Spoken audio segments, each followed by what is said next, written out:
Wish you all the best. Thank U.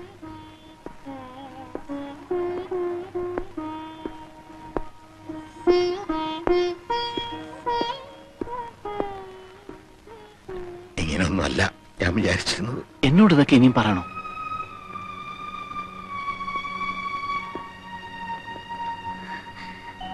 Retire ചെയ്ത് നാട്ടിലേക്ക് വരുമ്പോ അച്ഛൻ ഒരുപാട് മോഹങ്ങളുണ്ടായിരുന്നു. അതിലേറ്റവും വലുതായിരുന്നു നിന്റെ കല്യാണം. നമ്മുടെ മുറ്റത്തൊരു വലിയ പന്തല്, എല്ലാ കാര്യങ്ങളും നോക്കി ഓടി നടക്കാൻ നിന്റെ ചേട്ടന്മാര്, അങ്ങനെ പലതും. അന്ന് കൂട്ടുകാരോടൊക്കെ അച്ഛൻ പറയുമായിരുന്നു, നിന്റെ കല്യാണത്തിന് ക്ഷണിക്കും, എവിടെയായിരുന്നാലും ഓടിയെത്തണം. ഒന്നും പറ്റിയില്ല. എന്റെ മോക്കിതായിരിക്കും വിധി. അച്ഛനെ ശപിക്കരുത്. വഴിയോരത്ത് വെച്ച് കല്യാണം നടത്തി മോളെ ഒഴിവാക്കാണെന്ന് വിചാരിക്കരുത്. അച്ഛൻ അങ്ങനെയൊന്നും പറയരുത്. എനിക്കൊരു വിഷമമില്ല. ഇനി ഒരു പുറപ്പെടാൻ നോക്കിക്കോട്ടെ അല്ലേ രാഘവട്ടാ? വീട്ടിൽ വന്നിട്ട് ഇനിയൊരു യാത്ര പറച്ചിൽ ഞങ്ങൾക്ക് വിഷമാവും. ചെല്ല്.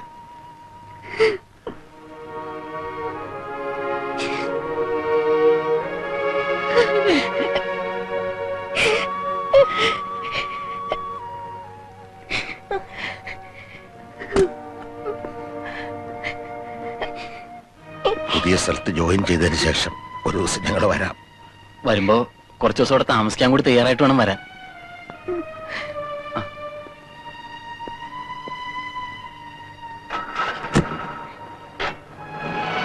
ഭാഗ്യമുള്ള കുട്ടിയല്ലേ ഇതിക. എന്നാലും ഒരു അനാഥ കുട്ടിയെ പോലെ.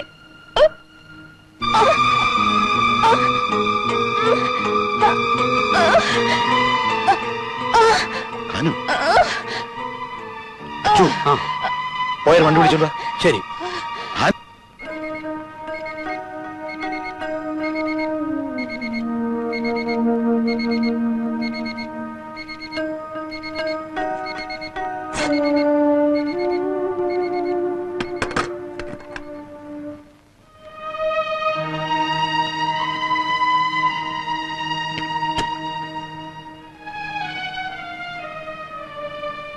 രാഘവേട്ട, ഇങ്ങനെയുള്ള സമയത്താണ് നമുക്ക് ധൈര്യം വേണ്ടത്. ദൈവം നമ്മളെ കൈവിടില്ല. ദൈവം എന്നെ കൈവിട്ടു. രാഘവേട്ട അങ്ങനെയൊന്നും പറയരുത്. ഞങ്ങളൊക്കെ ഇല്ലേ ഇവിടെ. സമാധാനായിട്ടിരിക്കൂ. ഈ ആശുപത്രിയുടെ മെഡിക്കൽ ഷോപ്പിന്റെ കാര്യത്തിൽ നമ്മൾ എന്ത് നിലപാടെടുക്കും? അടപ്പിക്കണം. ബന്ധു പൂർണ്ണമാവണമെങ്കിൽ ആശുപത്രി അടപ്പിക്കണം, മെഡിക്കൽ ഷോപ്പ് അടപ്പിക്കണം. അപ്പൊ ഇലക്ട്രിസിറ്റിയുടെയും പാൽ വിതരണത്തിന്റെയും കാര്യത്തില് എന്തത്ര സംശയം? ബഹുജനങ്ങൾക്ക് ജീവിക്കാൻ അത്യാവശ്യമുള്ള എല്ലാ സ്ഥാപനങ്ങളും സംഭിപ്പിക്കണം. അതാണ് വേണ്ടത്. ഇതിത്ര ചോദിക്കാനൊക്കെ ഉണ്ടോ?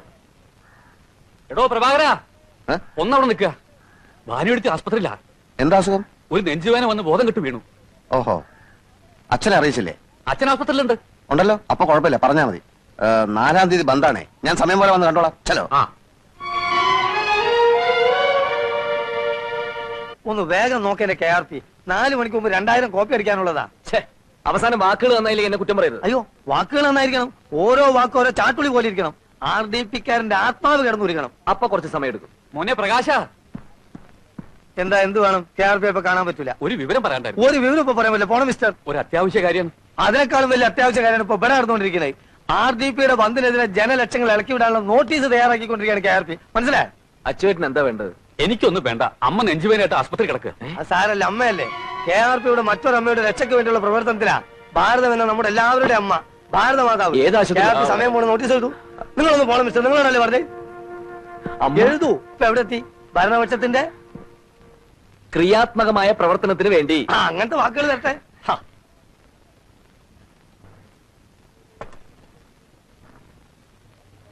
അധികം സംസാരിപ്പിക്കണ്ട കേട്ടോ.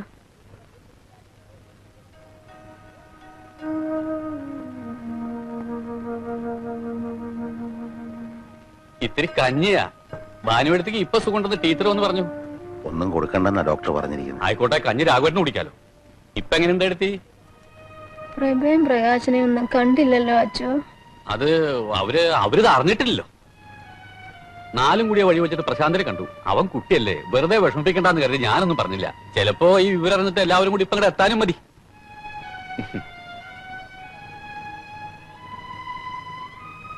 അച്ഛൻ വന്നേ.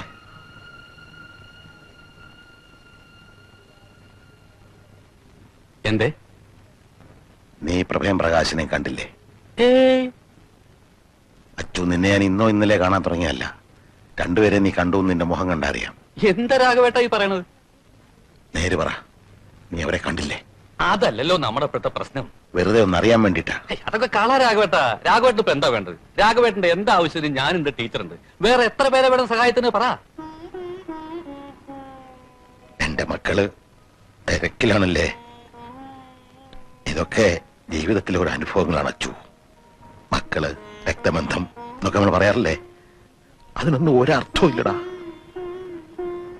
വയസ്സുകാലത്ത് മക്കള് നമുക്ക് താങ്ങാകുമെന്ന് കരുതി നമ്മുടേതായിട്ടുള്ള എല്ലാവർക്കും കൊടുക്കുക. എനിക്ക് മനസ്സിലായി, നമുക്ക് നമ്മളെ ഉള്ളൂ. അച്ചു പൊയ്ക്കോ.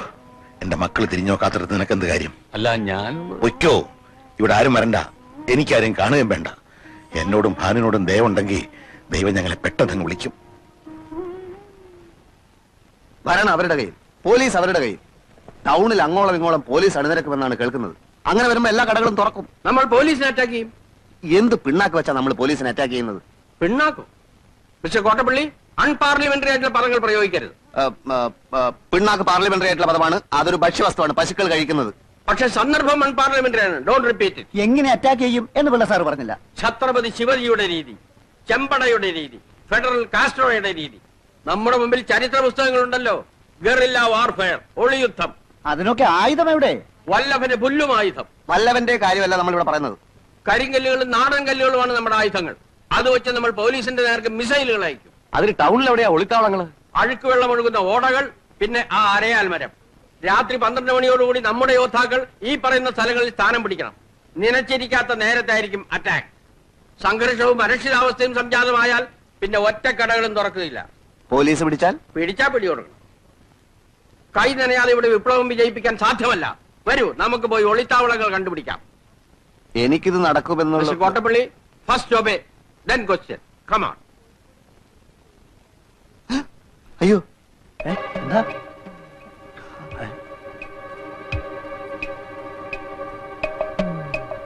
നമ്മൾ സംസാരിക്കുന്ന ഇവന്മാര് കേട്ട് കാണോ? കേട്ട് കാണൂ. ഏതായാലും നിന്നിട്ട് കാര്യമില്ല. മുമ്പോട്ട് വെച്ചാൽ മുമ്പോട്ട് തന്നെ. വരൂ. ഈ തെണ്ടികൾ ഇവിടെ ഉണ്ടായിരുന്നു. ഇവരെപ്പോ വീട്ടിനകത്ത് കയറി പറ്റി? അപ്പൊ തനിക്കൊന്ന് കയറി പരിശോധിച്ചുകൂടായിരുന്നു? ആ, എനിക്കറിയൂ. പക്ഷെ നമ്മൾ സംസാരിച്ച് വളരെ പതുക്കിയാ, കേട്ടാൻ വഴിയില്ല. മിസ്റ്റർ പ്രഭാകരൻ, നിങ്ങളുടെ അച്ഛനെവിടെ? അനുജനോട് ചോദിച്ചപ്പോ അറിയില്ല എന്ന് പറഞ്ഞു. എനിക്ക് ചില പ്രധാന കാര്യങ്ങൾ സംസാരിക്കാനുണ്ട്. അച്ഛനെ ഞാൻ പോക്കറ്റിലിട്ട് കൊണ്ടു കിടക്കാറില്ല.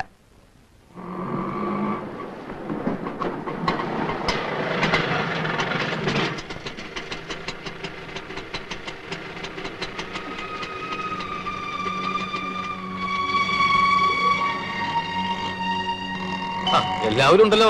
എന്താ അവിടെ വല്ല മീറ്റിംഗോ സത്യാഗ്രഹമോ വല്ലതും ഉണ്ടോ? അമ്മയ്ക്ക് എങ്ങനെയുണ്ട് അച്ഛാ? കുഴപ്പമൊന്നുമില്ല മോനെ. അച്ഛൻ ഇപ്പൊ വരാം. മോൻ പോവല്ലേ? അപ്പോ നമുക്ക് നീങ്ങാം. മോനും പോവല്ലേ? അമ്മയുടെ രോഗത്തെ കുറിച്ച് എല്ലാരോടും എനിക്ക് കുറച്ച് സംസാരിക്കാനുണ്ട്. 5 മിനിറ്റ് വെയിറ്റ് ചെയ്യല്ലേ?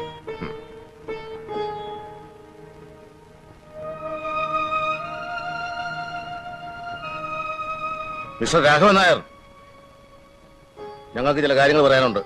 ഞങ്ങളുടെ വക്കീൽ നിങ്ങളോട് സംസാരിക്കും. ഇവക്ക് നല്ല സുഖമില്ല, ഞാനൊന്ന് കിടത്തിയിട്ട് വരാം.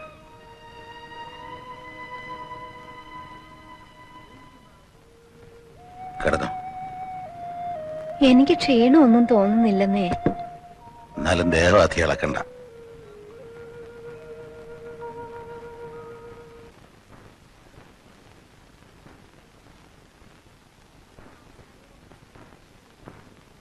എന്റെ മക്കളും ബന്ധുക്കളും അല്ലാത്തൊരു തൽക്കാലം ഒന്ന് പുറത്തു പോയാൽ കൊള്ളാം.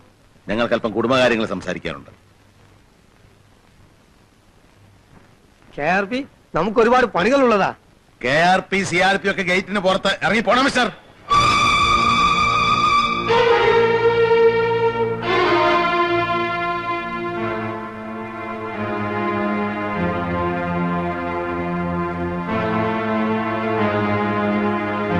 ഇവളുടെ ഭാഗത്തിന്റെ കാര്യമല്ലേ നിനക്ക് സംസാരിക്കാനുള്ളത്? അതെ, 1966 അമെന്റ്മെന്റ് പ്രകാരം.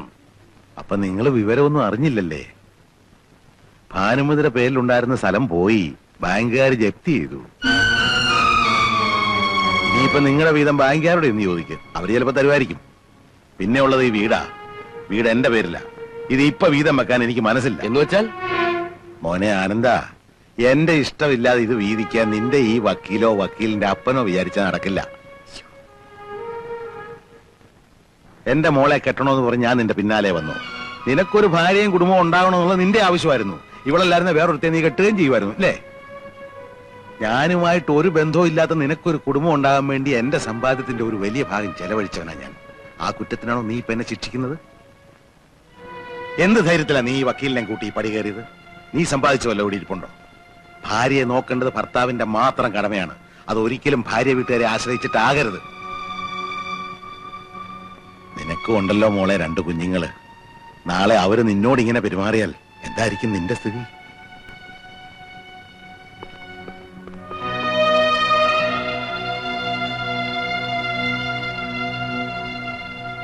ആ അകത്ത് കിടക്കുന്നത് നിങ്ങളുടെ അമ്മയാണ്. നിങ്ങളെ പ്രസവിച്ച് വളർത്തി വലുതാക്കി ഇവിടെ വരെ എത്തിച്ച അമ്മ. ആ അമ്മ ആശുപത്രിയിലാണെന്ന് അറിഞ്ഞിട്ട് ഒന്ന് വന്ന് നോക്കാൻ നിങ്ങൾക്ക് സമയമുണ്ടായോ? അച്ഛനമ്മമാര് മക്കളെ എത്രമാത്രം സ്നേഹിക്കുന്നെന്ന് നിങ്ങൾക്ക് ഇപ്പൊ മനസ്സിലാവില്ല. അത് മനസ്സിലാക്കണമെങ്കിൽ നിങ്ങൾക്ക് മക്കളുണ്ടാവണം. നീ ചോദിച്ചുടനെ അവൾ ആ പറമ്പിന്റെ ആധാരം എടുത്തു തന്നത് എന്നേക്കാ സ്നേഹം അവൾക്ക് നിന്നോടുള്ളത് കൊണ്ടാ. ആ സ്നേഹത്തിന്റെ ഒരു അംശം തിരിച്ചു കൊടുക്കാൻ നിനക്ക് സാധിച്ചോ? രാഷ്ട്രീയവും സാമൂഹ്യ പ്രവർത്തനവും ഒക്കെ നല്ലതാ. അത് നല്ല ആളുകൾ ചെയ്യുമ്പോ. സ്വന്തം അച്ഛനും അമ്മയ്ക്കും ഒരു നേരത്തെ ഭക്ഷണം കൊടുക്കാൻ കഴിവില്ലാത്ത നീയൊക്കെ എങ്ങനെയാടാ ജനങ്ങളുടെ പട്ടിണി മാറ്റുന്നേ? ഒരു ജോലിയും ചെയ്യാൻ കഴിവില്ലാത്തവൻ ഒരു ദിവസം രാവിലെ ഒരു കൊടിയും പൊക്കി പിടിച്ച് തൊണ്ട കയറി അലറാൻ തുടങ്ങുന്ന നല്ല രാഷ്ട്രീയം. നിന്നെപ്പോലുള്ള യൂസ്ലെസ്സുകളാ രാഷ്ട്രീയത്തിന്റെ മാന്യത കളഞ്ഞത്. മനസ്സിലായോ? സ്വന്തം ബെങ്ങക്കൊരു കല്യാണാലോചന വന്നപ്പോ നീ അത് മുടക്കാൻ നോക്കി. നീയൊക്കെ ചേർന്ന് അവനെ ട്രാൻസ്ഫർ ചെയ്യിച്ചു. അതിന് നിനക്കൊരു സമ്മാനം തരണമെന്ന് അന്നേ ഞാൻ വിചാരിച്ചതാ.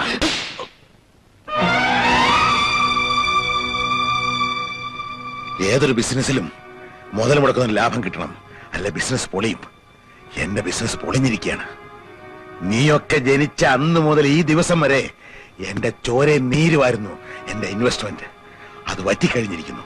അതുകൊണ്ട് ഇത് ഇവിടെ അവസാനിപ്പിക്കാം. ഇറങ്ങും പുറത്ത്. ഇനി എനിക്ക് മക്കളുമില്ല മരുമക്കളുമില്ല. എല്ലാം ഇപ്പൊ ഇറങ്ങണം.